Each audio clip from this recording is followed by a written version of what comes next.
बुद्ध धर्म और बौद्ध धर्म ग्रंथ से संबंधित महत्वपूर्ण प्रश्न और उसके जवाब। तो स्वागत है आपका मेरे साइंटिफिक हिस्ट्री स्टोरी चैनल पर। तो चलिए शुरू करते हैं। प्रश्न पहला, करीब करीब सभी धर्मों में किसी भी प्रकार के पवित्र ग्रंथ या बाइबिल होती है। बौद्ध पवित्र धर्म ग्रंथ क्या है? उत्तर, बुद्ध धर्म में पवित्र धर्म ग्रंथ त्रिपिटक कहलाता है। यह प्राचीन भारतीय भाषा में लिखा गया जो पाली कहलाया, जो उस भाषा से समानता रखता है जिसमें बुद्ध स्वयं बोले। त्रिपिटक बहुत बृहद ग्रंथ है। अंग्रेजी भाषा में इसका अनुवाद करीब करीब 40 भागों में है। प्रश्न दूसरा, त्रिपिटक का नाम का अर्थ क्या है?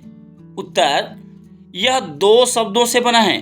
त्रि अर्थ 3 और पिटक का अर्थ टोकरी। पहले भाग का नाम इस सत्य की ओर इंगित करता है कि बौद्ध धर्म ग्रंथ मुख्यतः 3 हिस्सों में है।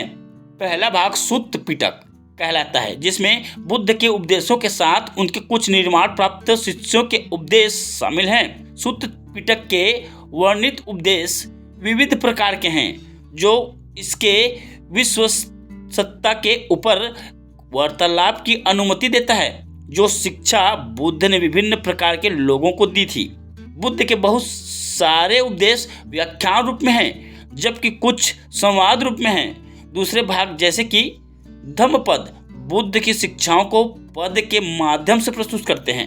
एक दूसरा उदाहरण जातक कथाओं का है, जो रुचिकर कहानियां हैं जिसमें प्रायः मुख्य पात्र जानवर हैं। त्रिपिटक का दूसरा भाग विनय पिटक है। इसमें भिक्षु और भिक्षुणियों के नियम और व्यवस्था का वर्णन है, जानकारी है। मठ प्रशासन और व्यवस्था के बारे में सलाह और मठ के क्रम का प्राथमिक इतिहास है। अंतिम भाग अभिधम्म पिटक कहलाता है। यह व्यक्तित्व के निर्माण में सहायता तत्वों के वर्गीकरण का गुण और जटिल प्रयास है। यद्यपि अभिधम्म पिटक का स्थान त्रिपिटक के 2 भागों के बाद आता है। इसमें ऐसा कुछ भी नहीं जो उनसे मेल खाती हो। अब पिटक शब्द पर ध्यान दें। प्राचीन भारत निर्माण कामगार मकान बनाने के पदार्थों को टोकरी से एक दूसरे के सहयोग से एक स्थान से दूसरे स्थान ले जाते थे। वे टोकरी को अपने सिर पर रखते, कुछ दूर चलकर अगले कामगार के पास जाते, उसको टोकरी सौंपते और अगला व्यक्ति इसे प्रक्रिया को दोहराता। लेखन बुद्ध काल में एक सुपरिचित माध्यम था, लेकिन मनुष्य के स्मरण शक्ति से इसे कम प्रमाणित समझा जाता था। मानसून की नमी से पुस्तक सड़ सकती थी या दीमक चाट सकते थे, लेकिन व्यक्ति की याददाश्त तब तक कायम हो रहेगी जब तक यह जीवित रहेगा। परिणामतः भिक्षु और भिक्षुणियों बुद्ध की शिक्षाओं को स्मरण रखने के लिए समर्पित थे और ये एक दूसरे को इसे वैसे ही सौंपते थे जैसे निर्माण कामगार गारा और ईंटा टोकरी में रखकर एक दूसरे को देते थे।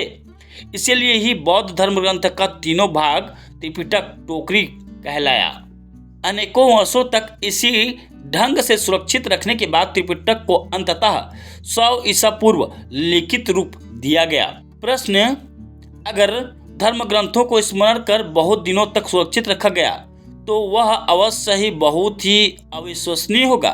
बुद्ध के बहुत सारी शिक्षाएं भुला दी गई होगी या परिवर्तित हो गई होगी। उत्तर, धर्म ग्रंथों का क्षण भिक्षु और भिक्षुणियों के संघ का सम्मिलित प्रयास था।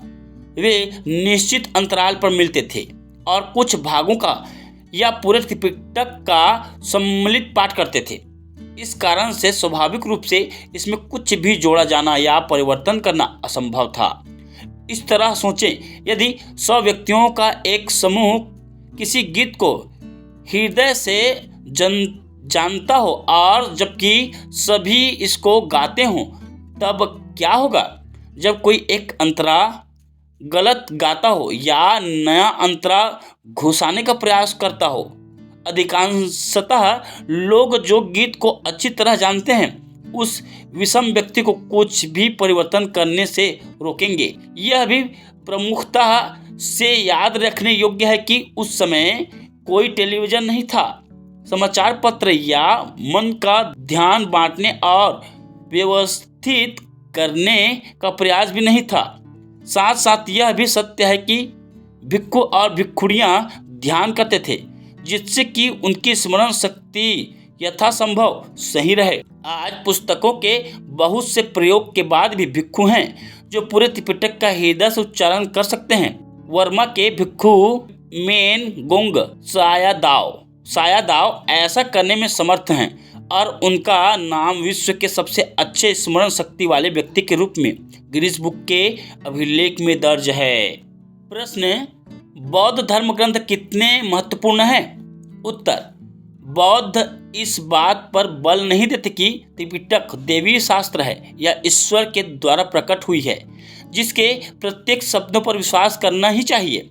वस्तुतः यह महामानव द्वारा दी गई शिक्षाओं का अभिलेख है, जो टीका टिप्पणी सलाह उपदेश और उत्साहवर्धक को आमंत्रित करती है, जिसका अध्ययन विचार पूर्वक और आदर पूर्वक करना चाहिए।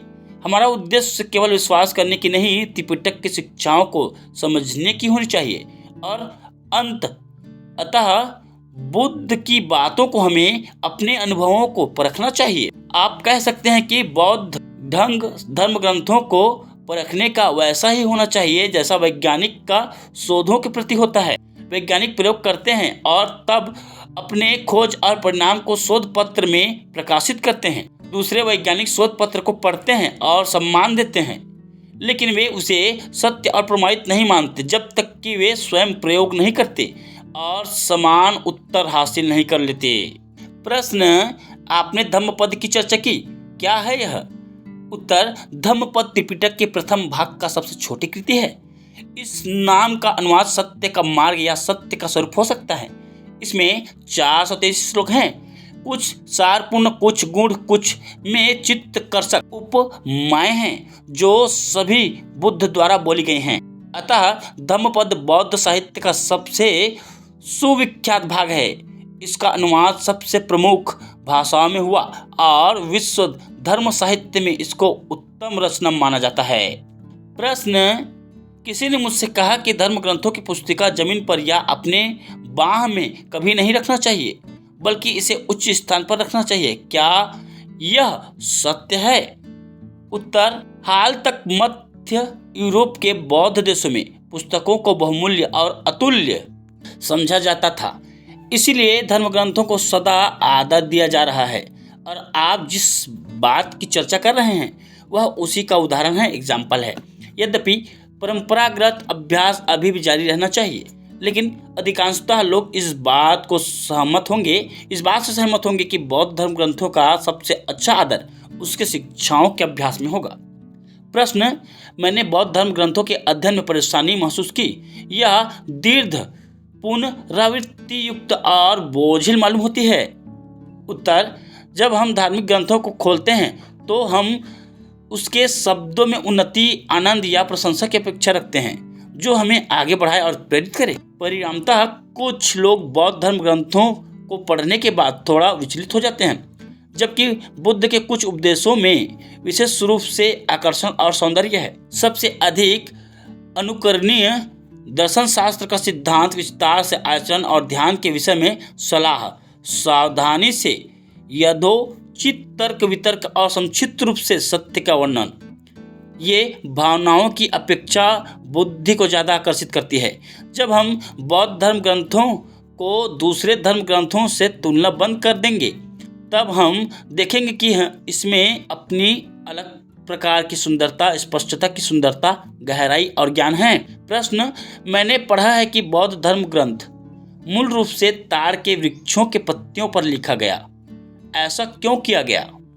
उत्तर, जब धर्म ग्रंथ लिखे गए उस समय कागज का आविष्कार भारत या श्रीलंका में नहीं हुआ था। साधारण दस्तावेज जैसे कि पत्र, संविदा, लेखा या दलीलें या तो जानवरों की खाल पर, धातु की चादरों पर या ताड़ की पत्तियों पर लिखे गए थे। बौद्धों ने जानवरों की खाल पर लिखना पसंद नहीं किया और धर्म ग्रंथों को धातुओं के चादरों पर लिखना काफ़ी महंगा और दुरूह कार्य था।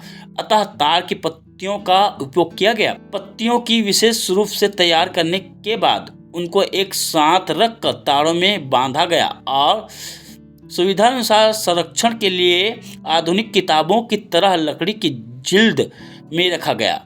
जब बुद्ध धर्म चीन में प्रसारित हुआ तब धर्म ग्रंथों को रेशम या कागज पर लिखा गया। लगभग 500 वर्षों के बाद धर्म ग्रंथों की प्रतिलिपियों का अधिक संख्या में उत्पादन करने के लिए छपाई के आविष्कार ने जन्म लिया। विश्व के सबसे पुराने पुस्तक का प्रकाशन 823 ईसा में हुआ, जो कि बुद्ध के उपदेशों का चीनी अनुवाद है।